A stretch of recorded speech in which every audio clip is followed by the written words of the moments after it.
Hi, Hi. how's it going? I'm Stephan. Nice to Good. meet you. Yeah, it's nice to meet you too. I'm Serena, obviously. Yeah. Do you have any questions for me before we start? Um, yeah, what level of editing do you do? I don't know. I'm pretty much a master. Why? Okay. What's your question? Well, I guess um it seems like it's a pretty just like sort of conversational Yeah, it's a podcast, is that conversation, right? but if there's anything you Okay. don't like, you have full control. So if you want anything taken out or whatever, it's at any time ever. It's totally up to you. Okay, cool. Yeah. Uh Sorry, I used yeah. to actually explain that to people before we started, and then I Hmm. just kind of got annoyed with it and bored of it, and I was just like, "Yeah, Sure. comedians don't seem to care. This is a waste of my time. Stop Okay, doing that." cool. Um I think that's everything. Okay, you're a little Yeah. quiet. Are you just using a mic off of a laptop or off of like a? I'm just using the mic that's in my headphones. I don't have like a separate mic. Okay, no, that's fine. Totally fine. Sorry You're about just a that. little bit quiet. No, it's all right. I can adjust it later. All right. I Okay. was just curious if you had a mic you could bring closer or anything Yeah. like that. Yeah, I'm very, very new at all of this. So I don't have the microphone set up Yep. yet. Yep. No, I totally Um, understand. My God, like you could go back to like my episode like 35 or mhm. honestly, episode, and it was just horrible. Episode 100. I fucking had this awesome old guy from the woods come on the podcast somehow who Uh-huh. repaired violins. Just the Cool. most amazing guy. And I fucking we did an hour and a half episode and I lost the entire episode. And Oh then he came back on no. and did another one. So it was Cool. awesome. Thank you again, Lucas Welsh. But no, I totally understand the technical side can be it's Yeah. endless. It's endless. Yeah. Yeah. I'm I'm a rambling little bit out already. of my element out of here. So Yeah, for sure. Um, Here, let me turn up my volume just a tad, actually. Oh yeah, my volume isn't at max, so actually you might be perfect here. Okay. So anyway, well, thank you so much for coming on the show. yeah. Um, that's what happens when you get on Netflix. You can be late for stupid little podcasts like this. I am so sorry. Yeah. I just genuinely was just like I fell asleep on the couch. No, it's totally okay. People get Yeah. so excited to come on my show that they fall asleep. It happens to everybody. Don't worry about it. Yeah, yeah. No. I couldn't sleep the night before, I was up all night just so excited that then I fell asleep on the couch. So Oh yeah. No, it's totally fine. I like it when people kind of sometimes miss it or something like that because I actually get really nervous too, and I like it. It gets all my. I'm just sick of like sharding and having squirty poops. That happens to me so much when I get like nervous for shit. I don't know what your okay, routine is, but honestly, you helped me today. So this will only be better because you cool. were late. This still makes you nervous doing this? Oh my god, the worst. The worst Really? it's much worse than any sports I've ever played. Like, because I used to play a lot of hockey, and Yeah. this is much worse. Like when I did an episode with Rick Diaz, oh my Hmm. god, I thought I was gonna shit myself the whole episode. I couldn't Yeah. take a full breath. Just because of the person that you're speaking with, like you want them to like you, or like what? What? Oh god, you want me to dissect why I get so nervous? Well, yeah. What was it Probably about that. Rick Probably what Diaz? you Yeah. said. Yeah. Okay. Um, you know what? If I had to put my finger on it, I'm not even sure what makes me so nervous. It's Sure. just It's just not being good at. I think I've always had a lot of social anxiety. By the way, this is the Mm. first time, the earliest in a podcast I've ever been asked a question by a guest. Thank you so much. You're doing so good Of already. course. Quickly though, I'll just do a quick intro Sure. if that's good with you. Yeah, yeah, of Um, course. so this is Canadian Talk. It's a podcast. Everybody, welcome back for episode 121. Today we have Serena Thiel. She is a podcast. She's a comedian, stand-up comedian, and she was on. She's known. I came across her because I saw her on Kill Tony, the Netflix episode. So you are officially a Netflix comedian, which is That's right. fucking crazy. And you're going to It's be performing bonkers. at Madison Square Garden. Yes, that's right. What the heck? That's Yeah. insane. So congratulations on all that, and Thank you. thank you for coming on my show. a little podcast that's basically, if this was Lord of the Rings, I live in Mordor. Like, Okay. you're just coming on my show. So, yeah, thank you so much for your time today. Okay. And yeah, without further ado, Yeah. Serena Thiel, Thank you welcome for to the having show. me. Yes. I'm I'm really excited to be here. This is my first ever podcast appearance. Whoa. So Yeah. You're we're so chill. You have such a chill energy. I'm thank you. I just woke up from a nap. I Yes. Yes. For those who don't know, I lulled Serena to sleep before we had our episode today, and she showed up a few hours late, but I'm that's all right. sorry. No, it's totally fine. Totally fine. So, what do you, I don't know. Do you want to start with questions, or what are you up to today? What did you get up to today other than sleep? So I the reason that I was late, that I did fall asleep, is I was up pretty late last night, just hanging out at one of the comedy clubs here. Mm, So I live in Austin, Texas, and the Creek in the Cave is one of our big comedy clubs. And I've just been going and hanging out after the shows are over. yeah. Well, being a stand-up comedian is like a nighttime type job for sure. That's why Yes, I yeah, like to schedule my podcast late in the day at yes, lunchtime, yeah, but still too early. yeah.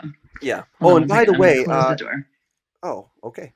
By the way, while she's closing the door, everybody, if you want to find her, you can find her Instagram, Shut Up Serena.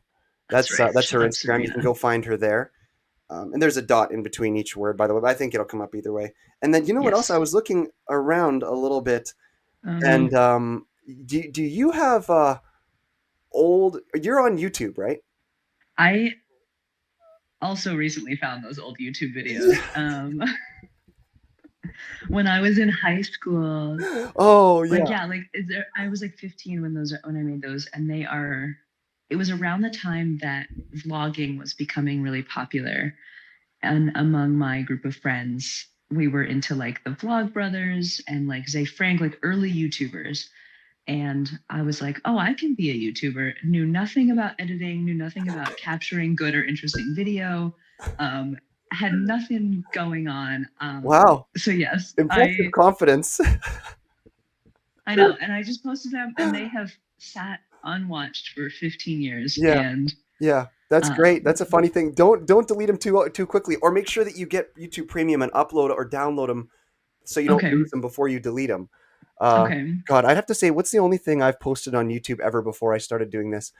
Uh, I was playing. I one time posted a video of me playing Guitar Hero. oh yeah, You know that game? oh yes. Yeah. So What I've. song was it? Was it Through the Oh, Fire and the Flames? it was not Through the Fire and the Flames, though I could play that one. It was Raining Blood, but Okay, which was another song from one of the earlier Guitar Hero yeah. games. Oh my god. So yeah, you have a YouTube. So guys, I guess go and check that out if you want. I'm Well, sure and she'll it's get it it's like going. an old account that I don't know the password for. Like I'm gonna have to do full like account recovery process. Yeah. Um, Well, so what yeah, that's it'll on the work. to-do list of taking those down, but Yeah. I haven't gotten to it yet. Oh, I watched him for a little bit and had quite a laugh, but Oh yeah, I could still good. tell it was you, but kind of Yeah, just barely. I was like, she is must be very young here, but it seems like it looks like her. yeah. Yeah. It was about 15 years ago. Yeah, That's things great. are different now. Yeah. So you are a stand-up comedian. You started doing it in Montana. I love Montana, right? You started Yeah, in Montana? that's right. Okay. Yeah, because naturally I have all the little information that was pretty much from Kill Tony. But Right. so do you like Montana? I do love Montana. I moved there for college when I was 18. Um, and I grew up in Chicago, and then I moved to Montana because I wanted to live somewhere that was really different from Chicago. Um, and also because I was not a very good student in high school, and it was one of the universities I actually got into. Um, and I ended up staying in Montana, or like leaving and coming back a couple times throughout the course of 10 years. So I love that state. I did a lot of growing up there. I have a lot of interests that, are Montana kinds of interests. Oh yeah. Like what? I love climbing, and backpacking and some like river sports. There's just like a lot of outdoor activities that are That's available pretty sweet. there. But Yeah. can you actually climb, or are you one of those girls who's like, "Oh, I like rock climbing, but literally can't climb shit?" Um, I am a decent climber. I know how to lead climb and clean routes. So I can sport climb. Okay. It's such a I'm not. hard sport. That's why I say that because like, but I guess so is stand up, right? You seem to like to Mm. do really hard shit. I guess that's what that um, comes from the confidence. Where do you think yeah, you I got that suppose so. confidence? Well, one thing that's interesting about those two pursuits as well is that they're both very individual. So like both climbing and comedy are not done in teams. Ah, So you really like live or die by true. your own skill and effort. True. You know what? Sorry to just quickly interject. I Yeah. actually, you know what's funny about that is I had a guy on from the UK a little bit ago, Greg Winfield, and he Mhm. likes rock climbing as well. And you know, he said the exact same thing. Really. Yeah. Sorry. Please Uh, continue. yeah, it's just I think that that's distinctive about those kinds of pursuits is that it's like it's based on what I did, right? Not like what we did. Um, Yeah. but I get that. yeah, That was always my problem with hockey. Honestly, I'm with sure. I don't really like team sports because if you get a couple of fucking douchers on your team, you still Hmm. have to play and like treat them good. You have to because Yeah, you're a team. You know what I'm saying? yeah, I always wished I played more tennis a little younger, or I'm really sure. into golf now. But yeah, Okay. can you hear Yeah, my cat it's right now? I'm just curious. I can. Yes. Okay, Yeah. good God, she's so needy. I'm sorry. Hopefully she'll stop eventually. I think sometimes she just does it for a little bit, but Yeah. I'm sure yeah. the viewers are used to her Yeah. hanging out with you. Yeah. Yeah, she's a pretty new cat, but she's just starting to get more like her meow used to be so quiet that you couldn't even really hear it, and now she's starting to Mhm. get more powerful. So, Cool. yeah, do you have any pets? No, I do not. Ooh. So we're not in my home right now. I'm at a like a friend's house sit. Hmm. Just like yeah, like watching a house for a friend for a second. I Okay. live in a van right now. Oh, that's Um, fucking gangster. yeah, That's which I great. really love. I lived But in a I'm van for a I'm little while. did you? Yeah. In Canada. Mm-hmm, hmm. That's Yeah. the problem is it's much harder here because you've really got to stay warm. You know what I'm saying? Yes. Yeah. Yeah. Well, here we have the summer problem, where it's like it's pretty hot to live in a Mm. enclosed metal Yeah, and box in the ACs summer. are, as we know, usually fixed. They're not very easy Yes. to fix. I'm sure. Do you know how Right. to fix an AC? No. No. Yeah. Um, yeah, I don't have AC in my van actually because it was something that is designed to live in Montana in the summer, so it's AC is not as much of an issue. Yes. Um, so I just got a place. I move in June, but up until this point, I've been living in a van here in Austin. Wow. Um, That's yeah, so scary, but kind of like cool, you know? Hey, okay, yeah, it's fixed. That's good. is it better? Okay, Yeah, good. it's better. I Yeah, did I this closed this an little episode. gal wouldn't stop freaking whining about your camera quality, so Oh, I had to bring her over here. Hopefully that all shuts her up. right. Yeah, Yeah, this is Jibble, by the way. She is technically a Jibble. part of the show. She's been on quite a few episodes, and she's on. Well, I'm gonna put her on the website. I've got to replace the picture, but so I guess in a sense she is allowed on. Yeah, So yeah. that's sweet. Okay, cool. But that fixed the problem. So Okay, good. awesome. And what in the hell were we talking about? Um, Oh, I think rock we were talking climbing, about being yeah, climbing. individualist. Yes. Um, but yeah, you asked earlier like where the confidence to do those sort of like scary, like intense activities like climbing or comedy comes from. Yeah, And I really don't know because like that I feel genuinely like such an insecure and anxious person, and I've thought about this a lot with both climbing and with comedy, how like it's there are activities that draw all of that anxiety into like one point of focus.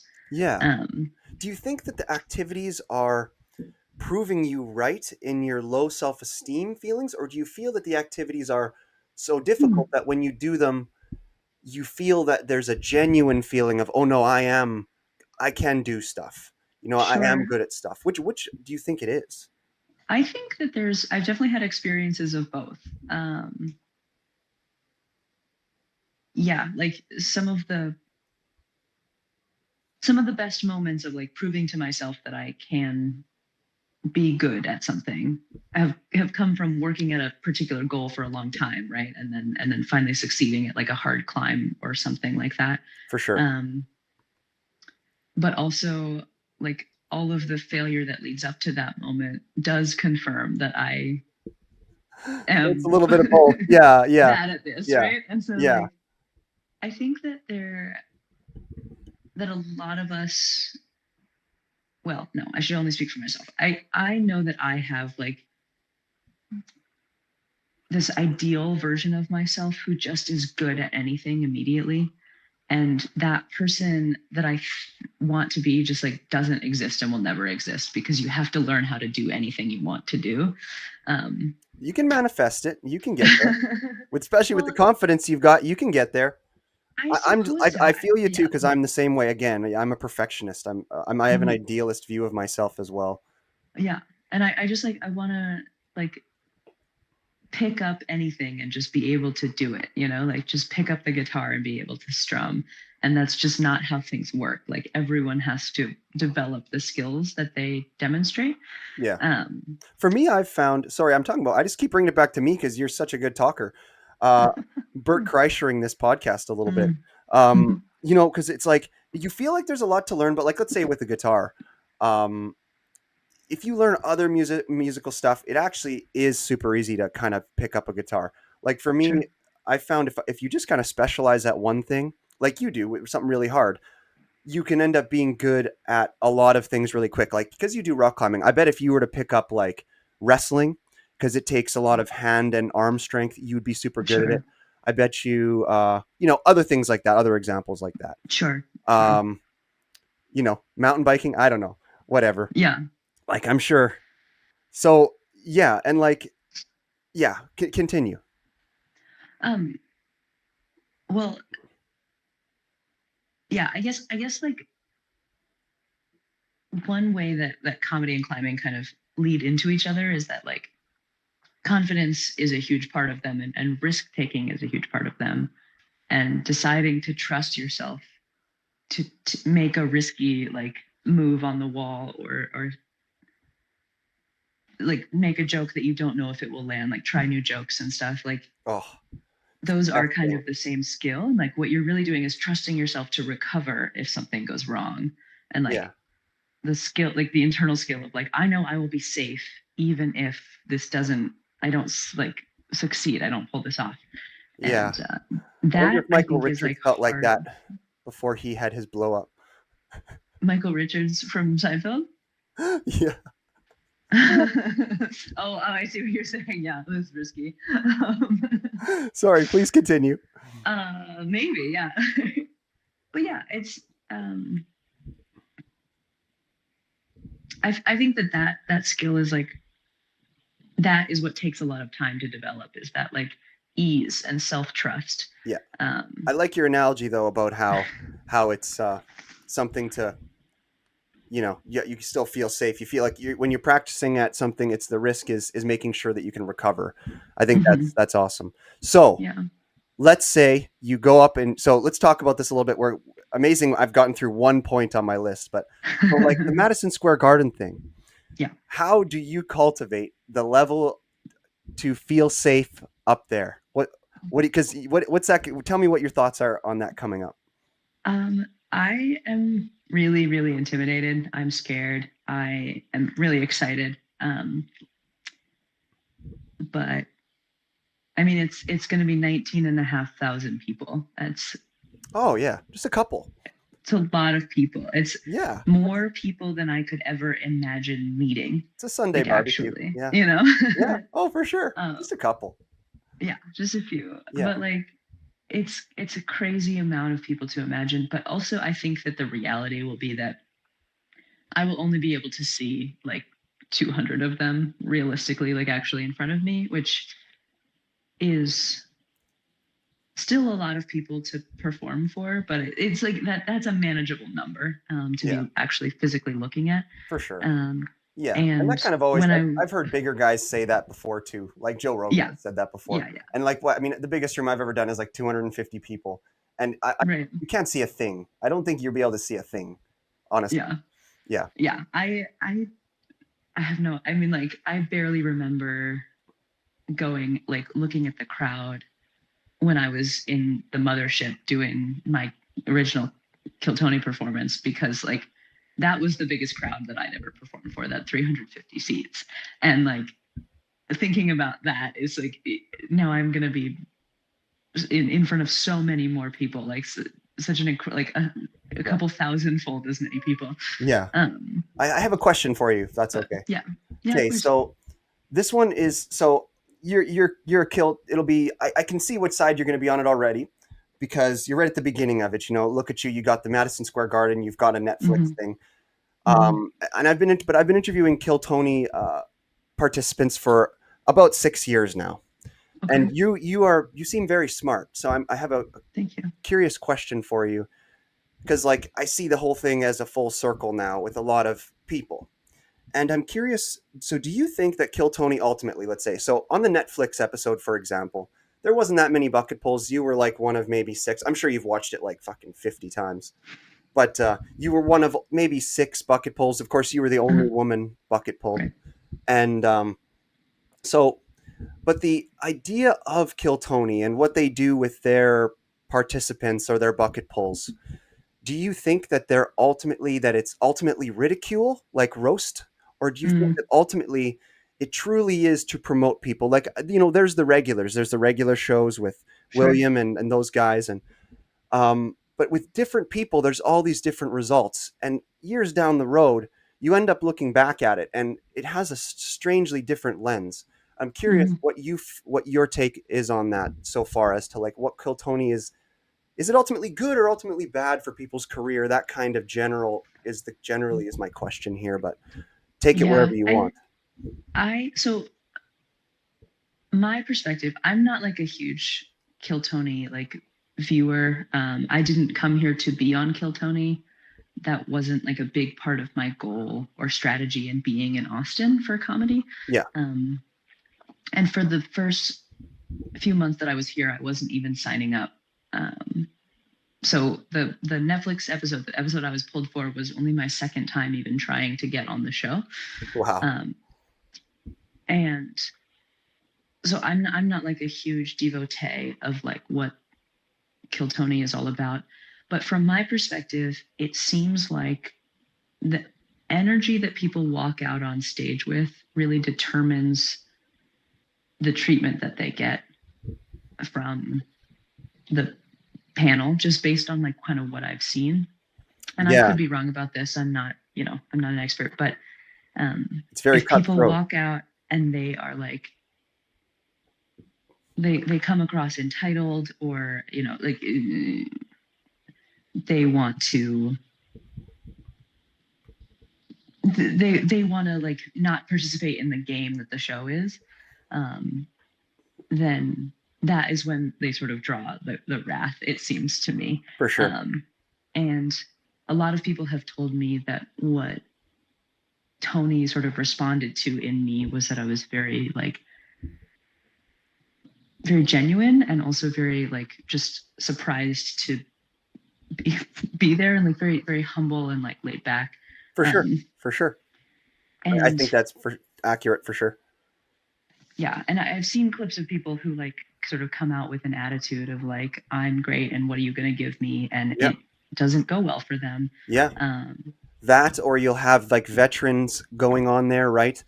And mhm, they're just too full of themselves or that kind of a thing and they just get yeah, what it does is it's so cutthroat and it mhm, really like completely will objectively if what you're trying to do up there is not for you, you will mhm, know on Kill Tony immediately. But if you have promise, you will also know immediately. That's why it's yeah, so interesting. That's why you see a lot of bitterness though from a lot of people who are like, "Oh, this person got the opportunities and I didn't," and this and mhm, that. And it was just because of how the crowd energy was that day. But the reality is I think that it's accurate.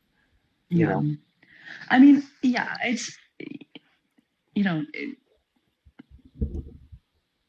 Tony is just like he's just one man, and like there are many ways, many paths to successful comedy careers.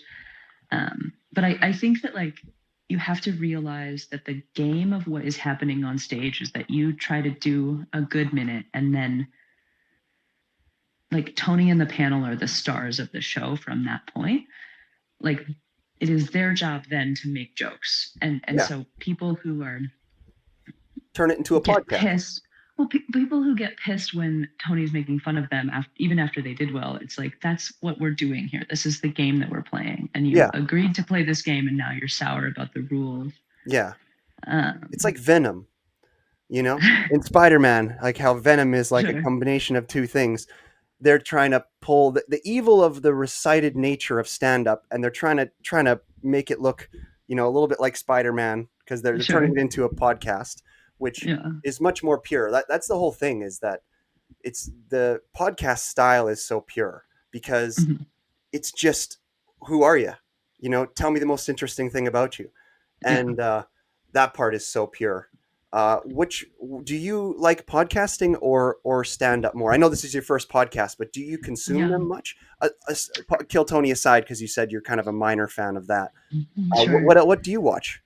I know there's lots of girl So podcasts out there that are like, oh, mindfulness. there are certainly girl podcasts. I feel like girl podcasts are much more true crime than Yeah, they love mindfulness, true but crime. yeah, I do. I am a consumer of podcasts. I do some like news and journalism ones through Substack. There, I've been listening a lot to. Do you know what Harmontown is? Do you know who Dan Harmon is? I think I follow him, but I can't. He's one of those ones that's in He the stack. Uh, he's a TV writer who created the show Community.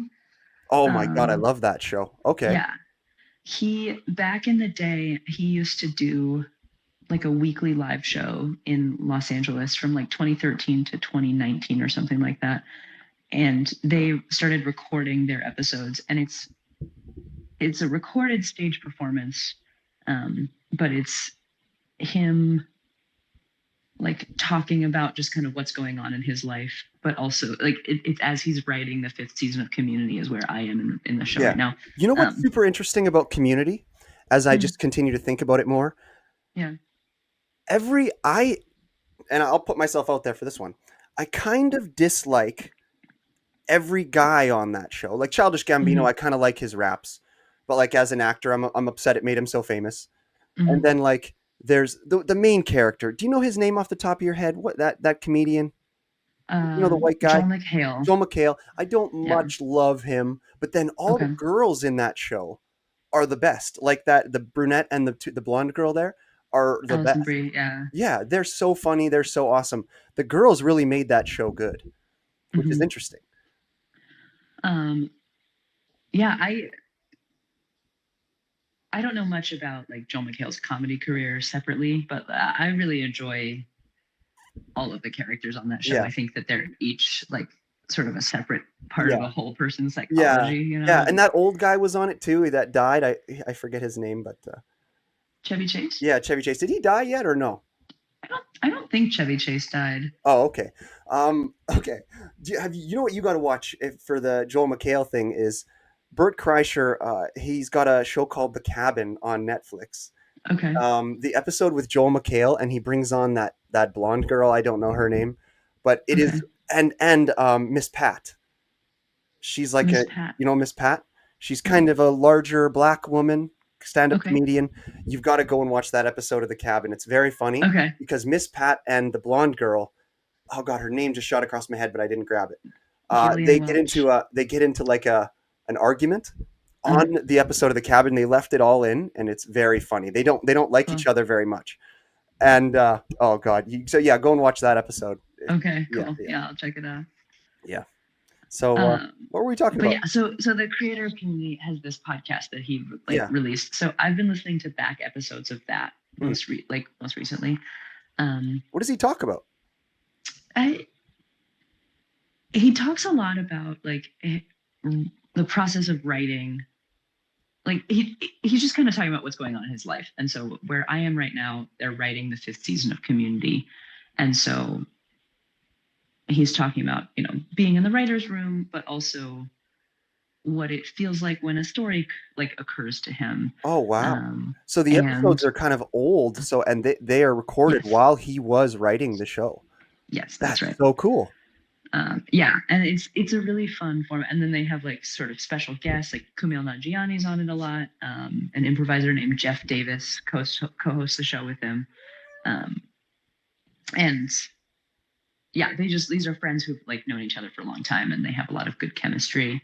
And Dan Harmon's partner Aaron McGathy is also like a feature, and they sometimes like air their relationship grievances like live on the show, Oh, and it's geez. recorded in front of a like an audience. This is a stage show that they're just recording, and so Yeah, it's very it's really funny, and it's really yeah, yeah, just like genuine. It's yeah, for these sure. That's what happens with podcasts, you know? yeah So would you yeah say that you like podcasting more or stand up more? um They are the same thing, I think. yeah. I think so. I'd actually really like to get into podcasting. I think I'd like to start my own. Yeah, Um, do it. because I do love talking to people, like having Hell longer yeah. form conversations. Me I too. think that stand up has a different kind of rush to it. Like I feel very relaxed right now. Like we just met, but we're just talking to each other, But like Exactly. stand up has this like edge, and like this it needs something from me. I have to Yeah. get laughs, Yeah, I prefer and to I boulder. I don't want to go too crazy. Podcasting is bouldering, you know? sure, yeah. But yeah, I like that about stand up. I like the spark in it. Like Yeah, there's something lively about it, and for sure. And there's connection between people, which is good too, and yes, all yeah, that. What uh yeah, what got you into stand-up comedy? So let's rewind a little bit. Um, sure, if that's okay. yeah. What kind of dumb jobs have you done? And then like what inspired you to get into like because we all had dumb jobs growing up, you know? Yes, yeah. Other than vlogger. What what what kind of jobs have you had, and then what got you into stand up? What inspired you to actually? Because I know you've been doing it now, like you said on the show there, I think for about 2 years. So. Yeah, in that zone. So I've definitely had a lot of dumb jobs. I have worked in a lot of coffee shops. Oh yeah, yeah, yeah. I spent one summer building patios. So like I worked for a landscaping company, and I was doing the like rock work with uh, this really cool guy named Will that I like. We're still friends. I really like him. Um, Oh yeah, is he from Goodwill Hunting? That's Goodwill Hunting after he flops out of the college that he goes to after the yeah, movie. He actually ends up flunking out of the fancy college they send him to, ends up being a landscaper again. yeah, Yeah. back to working. Um, no, we he's like an older man, and we just like got along really well, and he taught me a lot about like yeah, just working really hard, and our job was to like take these big just like slabs of stone and like make patios out of them, and like set them into sand and level them out, um, Hmm. and yeah, it was really hard physical work, and it was also creative and really fun. um, Yeah, yard work. I was just talking about this with another comedian the other day. Yard work um, is one of the most beautiful like forms of exercise, and yeah, it's so rewarding. yeah, it's like yeah, you have something at the end of it. Oh, exactly. Well, that's why I um, like building stuff. It's like next mhm, level to that. Well, I guess that's what you said. You're building patios, but I don't know if you were working with wood much. But I'm actually a structural engineer. I build buildings, oh and yeah, it's the craziest thing. Like when I loved building buildings for other people when I was working mhm, commercially. That was great. But when I started buying properties and like building buildings on my own properties, where it's like, okay, this is mine now, or yeah, like, okay, I can do whatever I want with it, and it was pretty sweet. Building yeah, things is the best. yeah. And I imagine you like drive past some of those things still, and like Oh God, every you're day like, oh, I made that. Yeah, I start every morning by driving by the stuff that I built and I just yeah. stare at it like a weirdo. That's so cool. Yeah. Um, Wow. what was I going to ask you? Oh yeah, so you were working through what you've done for work, and then what inspired you? Yeah. And then the other like funny dumb job that I've had in the winter of 2023, I was down in Galveston, which is coastal Texas. Um, and I got this job. I was just like traveling through and I needed some money. And I saw an ad on Craigslist for a job for a deckhand on what was described as a party boat. And I was like, well, that Oh sounds shit. hilarious. I'm going to Yeah. go apply for that. And so I applied for this job. And it turns out that a party boat is a boat where mostly men will like pay for a ticket on the boat to come fish their own fish. So like the boat drives out into the Gulf and we would drop the anchor and then the guys would like fish mostly like the big prize was like to go fish for yellowfin tuna because yellowfin Yes. tuna is like really good. Yeah. And Yes. so it was like these like overnight trips. And so they hire me as a deckhand and what I'm doing as a job is we would leave port at like 6 a.m. and get back at 6 p.m. the next day. And we would drive out like 200 miles off the coast to where the continental shelf in the Gulf of Mexico drops. Oh my And God. there's like suddenly much deeper water out where the oil rigs are. Okay. And in the middle of the night, these guys would be out there fishing for tuna because the tuna are active at night. And so my job was to gut the tuna that they pulled in. So these guys would pull in these 100-pound fish and I would take them by the tail and like slam them on the deck so that they were stunned and no longer flopping around. And then take a knife and just you insert the tip of your knife like in the fish's like anus basically like Yeah. right in where it like shits and then I would just like cut it open to Yeah. the gills Yeah. and pull out the guts. Yeah. And that was my job. Like That's amazing. Yeah. like I had the I've night shift. filleted lots of fish myself. I like Yeah. fishing. Yeah. But I've never filleted a tuna. That's pretty Yeah. wild. It's But crazy. They're I am huge. terrified of water too. Like I'll only go on a Really? boat in a lake. Like I would Okay. never go 200 miles off the coast. That sounds Yeah. terrifying. Even Well, I though I was am a seasick as lifeguard. I'm hell. Like trained as a lifeguard oh and really? I'm terrified of water. Yeah. Hmm. That's interesting. Yeah. Are you, were you like a pool lifeguard? Yep. Yep. Yeah. Okay. Yep. But you have to teach little kids too. And you have to do both. They don't let you just lifeguard. So that was why Yeah. well, there's multiple reasons why I quit, but that's one Yeah. of them. The other Yeah. one was I was at a recertification, like a training course, a recertification, and this younger kid was over there who was in the training as well. Meanwhile, I'm about 16, remember, and I drew a Mhm. dick on his paper, and I got kicked out of the class for that, and they Yeah. weren't going to give me my $250 back for that class. So I was like, well, fuck, I'm not going to be a lifeguard anymore. So I Yeah. actually That's stopped being a crazy. lifeguard because I drew a dick on a paper. Wow. Yeah, That's such a minor infraction. I I feel know. like I was so mad. I was so yeah. mad. They even brought me in too after because I was like, "Can I apologize and then can I continue the class?" And she's like, "Maybe." I go and I do that, and she still doesn't let me come back in the class. I What? know. I was so pissed. Who did you have to apologize to? Just the class, just the Oh, class. okay. I don't know why, because I just drew it on the one kid's form. But then I guess he Sure. brought it to the teacher, and then I think word got around. So then I don't know. People talk. Wow. I don't know why you'd require it. Don't ask me. I don't think there's any logic to the girl who was teaching the class was probably I think 17 also. But Yeah. it was just kids teaching kids. It was ridiculous. Yeah. That's how you become a lifeguard. But Yeah. yeah, that That's was what was wild. going on. So I was yeah, a lifeguard briefly in college, but I worked for my university pool, so we didn't have to deal with as much like just like kids running around. It was yeah, sounds like very boring. paradise. It was mostly just like people swimming laps all the time. Hmm, Uh, sweet. but And then you became a barista for a long time. yes, yeah, I've been a barista on and off for a long time. So is that like because we're not going to talk about politics too much, but I'm curious because like Yeah. baristas have a type, and Tony alluded to this also, but Uh-huh. like you don't seem to be that type quite. You know what I'm saying? And do you What do you think mean? like because like you're not? Maybe I'm wrong, right? But I don't think you're like necessarily. You're not chanting Black Lives Matter on the. You don't have a tattoo Sure. of it.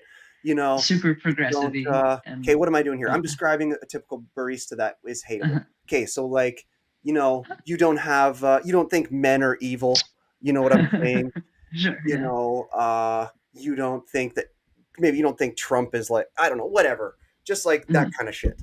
Sure. And so, what do you think caused that? Do you think being around that energy too much overfilled your cup, or Um, yeah, a little bit. I have been much more like, so I'm 30 now, and like throughout my 20s I I'm was 32. certainly, oh nice. Okay, yeah. I certainly like have occupied different parts of the political spectrum. I would say that I was like much more sort of progressive type um Me too. a few years ago. Yeah, And I think that just as a result of aging and more life experience, yeah, and the changing sort of tides that we're experiencing, like, yeah. Politics is so dynamic. yeah. If you're stuck, so many people, honestly, that you're expressing the one thing that, for me, I divide people who I don't listen to people that I Mhm. do, which is understanding that politics is not static. Yeah. Yeah. It's like Like you can be if a I still person. believed Sorry, go ahead. You go ahead. Go ahead. if I still believed the same things at 30 that I did at 25, like that's a failure on my part. Like, and that's not to say that I should be like entirely different or have like different fundamental core values, but like if I see the world the same way after 5 more years of living in it, that means that I have stopped noticing what's around me. For sure. And like that, I don't know, my life is changing, my circumstances are changing, Yeah. my ideas are changing with those things, and that's comfortable. That's okay with me. Yeah, I would, if it weren't that way, that would be embarrassing. Exactly, for sure. Like that might be, if I could just go on a bit of a ramble here, like I like Yeah, to yeah, of do. course. Like that's kind of for me is part of what I see as the problem today in politics for the what I'm seeing from the younger generation Hmm. is they just believe that you need to be through and through this thing. You need to check all these Hmm. boxes and then you're that thing. And then you can't fraternize with those people over there because they didn't check the boxes. It's like you can be a person who, because it's like you said, political choices are, they're based on individual feelings at a given time. So, like how you feel, like what you were talking about, or your interpretation of what you're seeing around you, or just what the macro, what the situation calls for. Like at any Hmm. given time, different political systems, conservative or liberal, can be better at any given time. Right. And again, just to talk about the young people again, like you can be a person who's conservative, and cuts fish and has a painting of a cat on your wall. You know what I'm Hmm. saying? Like you is Yeah. that a painting of a cat on your wall? Well, this isn't my house. Oh, okay, but still, my But point is yes. you might take that down if you didn't love animals, but also can cut a tuna into pieces. You know Hmm. what I'm saying? Like you can Yes. Yeah. be We two can be things at multiple once. things. Okay, I saved it. I saved it. I feel safe again, as you would say. So I saved it. So like that, I really do think that that's one of the things most that's lost on the young people today with political views. What Mhm. do you think of that? Yeah, I think probably that has always been true of young people. Like young people tend to be much more fiery and much more like sure of their like any political movement, it's like it's Oh yeah, always young people who are most zealous and intense. And then I think that what we're experiencing, you and I, is like the same thing everybody experiences in this part of life, where we're just like, oh, maybe I was wrong about some stuff in my youth. Maybe I didn't have to be so intense, so all in. yeah, And now we're witnessing those kids go through that same part of the process yeah, of like growing up and being like, oh, like they're so much crazier than I was. It's like, no, like probably yeah, we're all just kind of, we all kind of go through this as we yeah. become adults, like There's through our adolescence into our Yeah, adulthood. there's something weird about being young. I agree with everything you just said. That's so Mhm. legit. And there's something about being young where it's like you don't think that you're gonna see hard times. And then Mhm. eventually you see some hard times and then you're like, "Oh shit. Like maybe this world isn't running so smoothly like how I thought it should run." Right. and there Yeah. needs to be some cushion and in this direction or that direction. Yeah. I need to have some empathy for those people who are like, dumb in this way Yeah. or that way. Like let's say Yeah. let's say that's really that's a source of a lot of my empathy for, let's say, the people that the left hate the most. Let's say the average dumb Trumper, who's Hmm. just kind of like, no, I love religion, I love, my guns, and I love my house and my immediate family, and I'm looking out for them. You don't get my Yeah. taxes. Like I have so much empathy for them, or for the other side, like the let's say the ignorant leftist who Hmm. believes that we don't need to fucking eat meat or something, or like Hmm. we can't kill things that aren't our species. It's like, Hmm.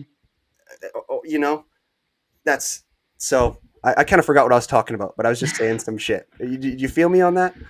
Yeah. Yeah. I think to use an example from like my own life, like I used to have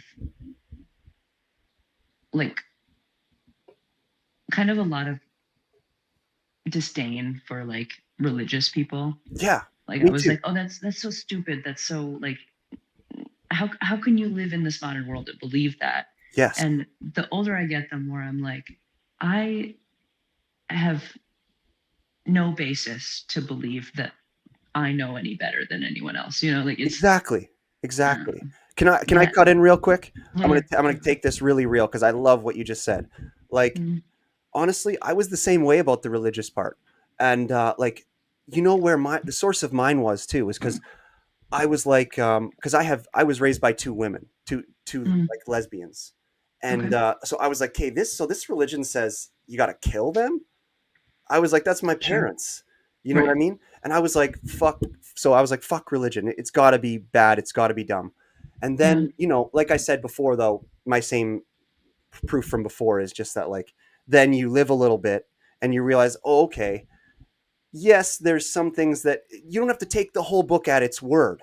You know what I mean? Hmm. It's meant to be metaphors that are like saying, hey, ideally, if you were going to put together a family, you want to have this and this and this, or Yeah. you're gonna all the life lessons that are in religion or whatever. Like you said, there's no basis for me, just some 20-year-old person, to be like, no, Right. all that collective wisdom is bullshit. Yeah. Like, there's just no basis for that. Yeah. And so I totally agree with you on that one. Yeah. And then, Well, and yeah, and it's like stuff like that. Like it I feel like it has allowed me to have a lot more understanding for like yeah, like the sort of conservative movement as well. And like I wouldn't describe myself as a conservative, but I'm just like a lot more. I'm I, I'm certainly more conservative than I was in my 20s, and I see a lot of value in what the conservative movement like actually seeks to preserve. And I'm for like, oh, sure. like we need this kind of political variety, even if I don't agree with the vision. Like I am grateful that there are people who think differently than me, because Yeah, that's what allows us to have a world that actually functions and is stable. for Is that sure. like some people make institutions that function a certain way, and some people Yeah, make institutions that function another way, and those yeah. things Are both can needed. interact. Yeah, and it's Exactly. like Like, we need say, everything. Yeah. exactly. Like, say a war happens. Hmm. You're going to be happy that there's people who are willing to have guns in their hand and run at it, just Hmm. like how we need people on the other end of the spectrum who want to be medics and hang out over here and take care of people over here. So like Totally. we were Yeah. saying, the times macro wise can call for all kinds of different stuff. Yeah. So oh man, goddamn, this is awesome. So like Can I ask you some questions about growing up with lesbian moms? yes, for sure. Can I just pause Because you just for 1 second? yeah, Okay, I just got to check on a thing. 1 second, quick intermission, if that's all right with you. I'm back. Sorry about that. Sorry about that. that's all good, I man. manage like rental properties, and every now and then, out of nowhere, I'll have somebody need something. Sure. Yeah. So yeah, please, some questions. This is wonderful. We are just getting to kind of the things that inspired you in comedy, and we're talking about Madison Square Garden, which is coming up. But Well, no, let's I talk want to talk about about me and my you. gay parents. I'm in. I'm so in. Okay, That's so that's yeah. you are 32. Hmm. So you were raised by lesbians in the 90s Yes, and they onward. were apparently, so 92 was when I was Hmm. born. They were apparently, what as they tell me, and this is why I guess, if have you ever seen the movie Delivery Man with Vince Vaughn? No. This is why, there's confidentiality when it comes to sperm donorship and all that. But the older ones in particular, there's no data, it all gets wiped out. So, Okay. like, apparently my parents were one of the first, because Canada, especially where I am, is very conservative. And this, so Hmm. like, meaning like they wouldn't even allow these types of clinics or this type of stuff. They were apparently one of the first ones to do this type of, apply, get sperm from the government, Yeah. make a baby out of a From the lab, government. you know, Okay. or Yeah. whatever, right? Because these are government run sperm clinics. And Sure. so technically, that's why why I had such a love for secularism early on in life, because I was like, so technically, my dad is science. Like, Yeah. so I lived in a freezer. How long was I in that fucking freezer? You know what I'm? Wow.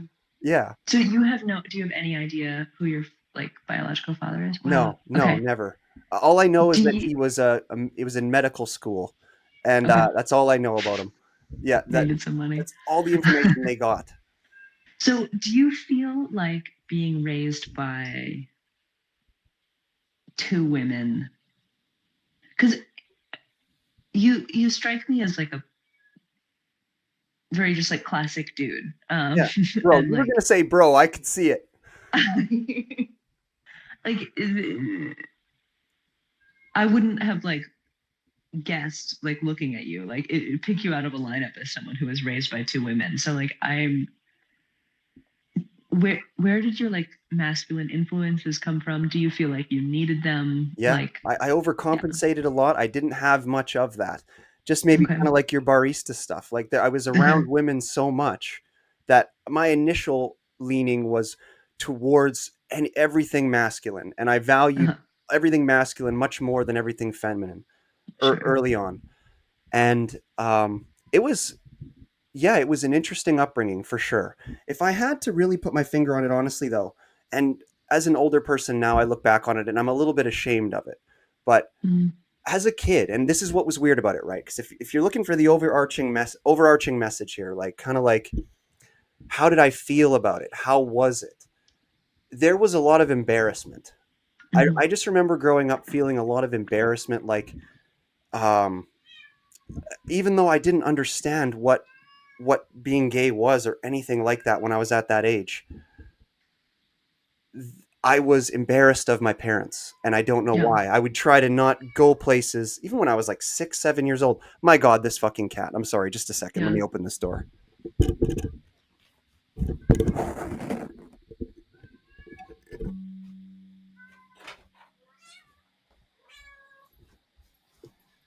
She's just going into heat right now, so she's Oh, like, okay. yeah, so she's especially needy.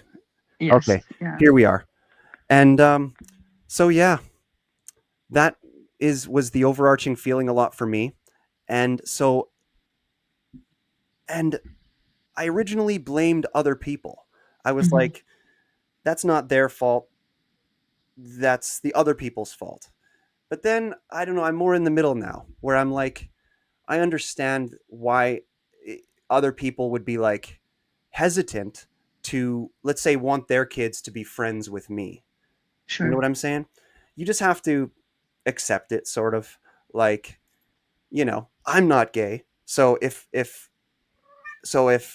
my son was like, hey, I want to be friends with this guy, I find out that he's got two dads, Hmm. I would look at the kid and be like, okay, and I would want to supervise him a little bit and be like, Yeah. hey, let's make sure this kid isn't too weird, you know. Yeah. Yeah. And I'm not sure. In a Especially sense, like if it's the first one in the town, right? Like this is I much know. more common now, Yeah, but me and my like sister. yeah. My sister is 2 years older than me, Okay. so she was technically the first one. But Yeah. yeah, and so yeah, it was definitely new to, and everybody was very hesitant about it. Sure. And yeah, I don't know though. I mean, Do you you feel like remind as me a a lot of kid, like. Sorry, go ahead. Do you feel like as a kid you were like picking up on the hesitance that you were feeling from the adults around you, and that's why you felt like ashamed of your parents, or like Yep, I think so. do you, Yeah, yeah, okay, I don't. It has to come from something like that because yeah, I can't be innate. Like there was no way that I was just. It's from me. I think that it must have been from other people yeah, influencing me, and then being like, okay, I guess they're weird in some way. You know what I'm saying? yeah, And I'm yeah, like, sure, okay, what's weird about them? you know but I think my sister got a lot more of the brunt of it than me. So like if I had to create a sure, couple of classifications, if we were to kind of psychologically scientifically classify some of this stuff, I would say that two moms, it does appear to be harder for the daughter than two okay, moms for the son. And then maybe two interesting, dads might be the other way around, harder for a yeah, son than for a daughter. So because I'm not yeah, I sure, because imagine she that would be she had a true. lot more trouble with it than I did. And What kind of trouble do you mean? I mean, she and I'm happy to talk about her because Yeah, we communicate. She's I've never nobody knows who she is. So anyway, I'll say some stuff. Like she had trouble with I would say adjusting. So like number one, bullying. Because she doesn't. I don't think girls deal with bullying as well, or something like that. She had a lot of hmm, troubles with bullying, and and then she became a goth, which is okay, interesting. So like, because I don't, I've never understood the whole goth thing, but it's definitely a serious movement. And yeah, like, because do you know what started it though? Do you know who Avril Lavigne? hmm, She loved oh music, yes, and then she just loved Avril Lavigne, and then she started wearing yes, like spiky stuff, and before you knew it, she was a goth. And then you want to know, so then the main, if you, it all coming to a head was probably this, and this is more of a strange classist type thing than it has anything to do with my parents' sexual orientations or whatever. Because we weren't super wealthy, but we were kind of wealthy, and okay, she ended up having this romanticized view of homelessness, and like okay, so she didn't like taking anything from our parents, and she would go and live out on the streets and stuff like that, and she wouldn't have any proper hygiene routines because she thought that that was, I don't know, what, like elitist, or what do you, bourgeois, yeah, yeah, I'm not sure. So wow, she just kind of was very counterculture, and but we both turned out fine. So yeah, at the end of the day, you can't. There's not much of an argument there to say that it that they weren't good parents, yeah, yeah, But of course, it was different. It definitely forces you to like be in a lot of emotions that typically a kid of that age wouldn't have to feel, and sure, then yeah, just like a divorce though. yeah, So I'm not sure what would be worse. Honestly, I would rather have what I had than a divorce, I think. mm, yeah, So, because that must be pretty hard, like parents not loving each other or whatever. hmm, yeah. Yeah. Your parents still together? They are not, no. Okay, so there you go. Yeah, yeah. It's a big thing for kids, it affects us pretty dramatically. But Yeah. uh, wow. I'm Well, glad yeah. you closed Thanks your for. closet for the podcast today. Just wanted to leave a little bit Uh, up to the imagination. yeah. Are we showing off some of the outfits? No. All right. I I do not live here. This is not my house. This isn't even your room. I This isn't even like nope. your room. Cool. Someone. I'm just like in someone else's house You're right just now. in a place. Allowed to be, but Yeah. Yeah. but yeah. So none of this stuff is mine. Yeah. There's a Well, Peloton next to me. yeah. Will you use, or will you just let it sit there? I probably won't use it. Yeah. I prefer to run these days, but Yeah. Cool. um, Well, thank you for showing some interest in that. I've definitely always yeah, wanted to chat about it, say it on the podcast, a little bit about it, because I always allude to it, but usually people don't ask too many questions. yeah, I think that kind of stuff is really interesting. It Like is. what, Yeah. especially like the early days of that stuff, like now, Yeah, now there's trans people, and like I've got this yeah, whole like there's so much different stuff now where it's interesting. I think it's mhm, interesting that people have such an urge to be so different that they'll just do whatever they have to be different. yeah, I, yeah, I mean, because you're a performer, right? You do comedy as well. Sorta. This is Okay, performing. So to me this okay. is performing. I feel like performers do understand the impulse to be like, I need to demonstrate that I'm not like everybody else, or like, Yeah, like it's like the highest priority, which can be very or different. Yeah, maybe it's like I feel all the time like I'm not like everybody else, and I want to figure out why, or like I yeah. want to, I need to have something to show for it. If yeah, I'm so different, describe why. Yeah. then look at me, for fuck's sakes. Yeah, Yeah. like yeah, um, yeah. So to But do I with don't know. The thing that's kind of funny to me is like what I have really noticed is that if I can describe the ways that I am like everybody else, that's actually like the best for stand up, yeah, I can do. Yeah. Like yeah, it's if I treat this as like a way to celebrate my own specialness, that's like really disingenuous and really like grating, and like yeah, it's also false, you know, like yeah, I am just like everybody else in most ways, you know, and like yeah. um It's weird. and we all are, you know, like no, truly no one is really that special. Exactly. um Yeah, that'll be the title of the episode. Truly, no one is special. No, so I have a couple questions for you now. If it's okay, I'll sure. bring it back to you, Okay. and we'll come around to the comedy in the Madison Square Garden thing. Sure. So, like, in terms of picking careers for you, because I can say, and this is, I'm sorry, I'm going to slight a lot of people that have been on the podcast here. You're the first comedian that I've met where I go, you could easily be, let's say, a lawyer or an engineer or whatever, let's say. Thank you. And but I'm curious because you're doing the stand up thing. Yeah. What made you pick that versus something else, versus being a lawyer or being um a business person of some sort like yeah. that? Well, so I will say I never really thought that stand up was going to be my career or my job. I was always pursuing it on the side and like as a Okay. fun, cool thing to do. And so I took a break from stand up from the end of 2022 to January of this year. So it was about 2 years long. Um, and I came back to it because I was like, you know, this is such a cool way to just like get to be in the world. It's so much fun. I I really get something out of it that I can't find anywhere else. Like I've never felt as good doing anything as I feel when I'm doing well on stage. Yeah. And so I wanna keep that in my life if I can. But I didn't come to Austin like fully intending to end up being a career I was like, I know that this is a place that I can get better and try to do comedy consistently. Um, and when when I was on stage and they asked me to perform at Madison Square Garden, I was like, oh, this is the moment where that changes for me.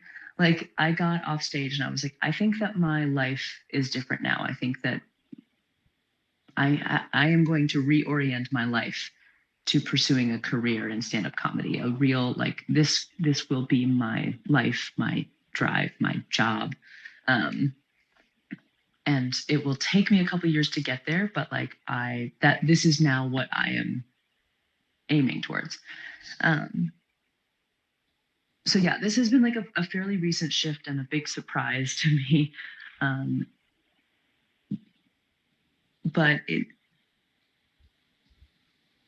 fundamentally like this is the only thing that I've ever done that felt like it was always going to be interesting and always going to have the same level of being new.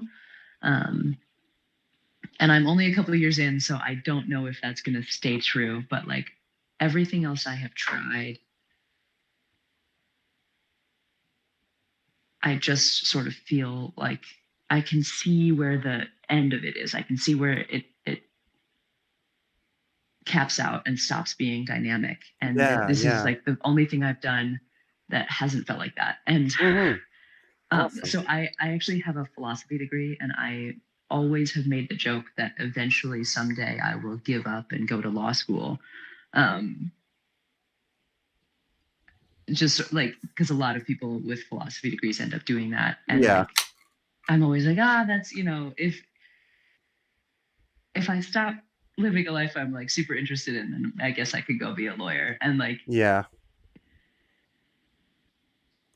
I don't know. Yeah. I'm certain that I would get something out of it that would be rewarding in its own way, but Yeah. it just doesn't call to me. I don't know. Fair enough. No, I totally understand everything you're saying. I didn't mean to bring you back into that zone. Yeah. That boring. But yeah, it is. I'm always curious sometimes about what makes people, because I don't know. I have a very stuck. I'm very stuck in a certain life in a sense. Like I Mhm. was the same way because I do engineering and I'm going to come back to it, and I did it a lot. But I feel like what you said, where I feel like I can see the end, where like I start doing it, where I'm sitting at the desk and it's like I've got enough work for the next year if I want. Mhm. I can just sit here and do it, Yeah. and I just hate that feeling. It's a weird feeling of like you just want to, yeah, you want to differentiate yourself somehow and be like, no, Mhm. I'm not just a desk sitter. I can I can stand up. I can speak. You know, Right. whatever. And but Well, and then I think now there's I've kind something. of, sorry, just one last part here. Yeah, Yeah, now yeah, I'm kind of stuck in this because I've got my money now. I have all these assets that yeah. Hmm. I got to stay around them. I got to supervise them like little children, and so but then the, but so money isn't a thing. I don't have to go work for money. I have all this Right. time, but I can't necessarily. Now I'm just working at. I lost the goal again of what I'm trying to say here, but I lost. I don't. Shit, I don't know. I don't know what to tell you. Yeah. I'm just doing it. Like I've done 120 episodes of this fucking show, and I Right. love doing it. And I know that it doesn't have the reward of stand up whatsoever. It's much harder. It's much more lonely, and there's much less reward for much more work. And I don't know. So, and I'm just doing that.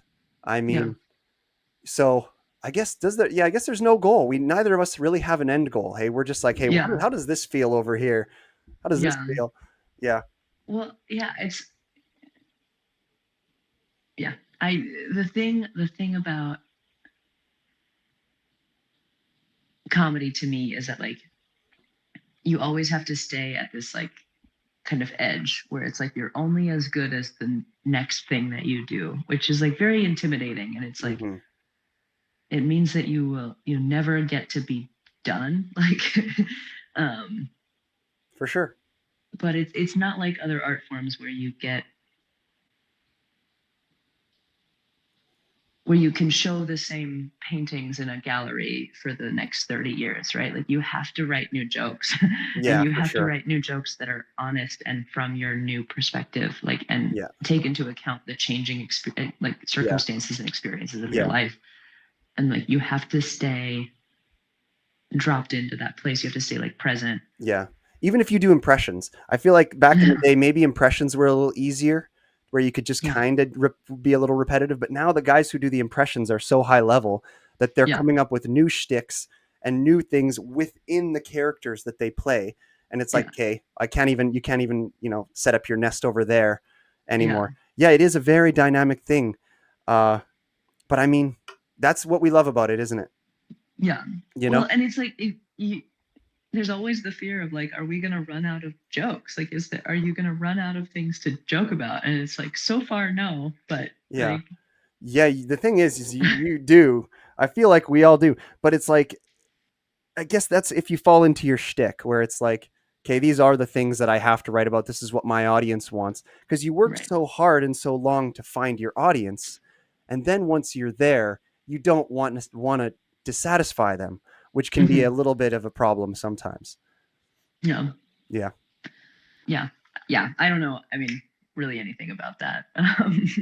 Oh, because you don't think you found an audience yet? I'm not at that level. I know that, Okay. but I don't So know. It's possible I will get there. okay. So Um, just a couple yeah. final things, and we'll just talk about the Madison Square Garden one more time, and then I'll let you go. Cool. It's been a Cool. pretty damn good episode. Probably one of my best ones I've ever done. I love it. Sweet. Thank Um, you. That's a wonderful compliment. So like, what's going to be your approach to Madison Square Garden? I mean, like, don't give anything away, please, but just like, are you gonna? Because wow, what on earth are you gonna do? Like, I guess just Um, pick your best bits and just put them out there, right? yeah. So I am workshopping two different jokes that I think are contenders for. So the format of the show again is that I will just do another minute and then we'll do another interview.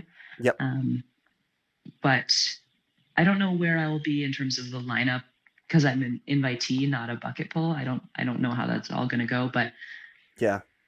You'll just have to sit uh, there and wait until he wants you. Yep. yeah. But yeah, I'm working on two different jokes that I consider to be like contenders for my Madison Square Garden minute. And just working on getting them to be as like strong as possible, but also as comfortable as possible, so that I know them, I love them, trying to like stay in love with them. Yeah. Um, Yeah. Because you don't want to but bomb, right? Yeah. You well, got to yeah, stick to your that would be painful. That would be really painful. yeah. And if you do start to bomb, I guess try to bomb as bad as humanly possible, so that either way Right. you're memorable. You know? Yes. Yeah. Yeah, that's my sister was like the actually worst outcome is that you do only okay Yeah. because that it will Yeah. just and I was like that's interesting like Exactly. Yeah. Definitely go for it. Definitely go yeah, for it. gotta take a swing. Yeah. But For I sure. think realistically what's gonna happen is that I'll write these two jokes and I'll be so pleased with either of them, and then in the like couple weeks leading up to the show I'll just be like, wow, I am such a better writer now than I was when I started working on these. I'm going to start working on something else.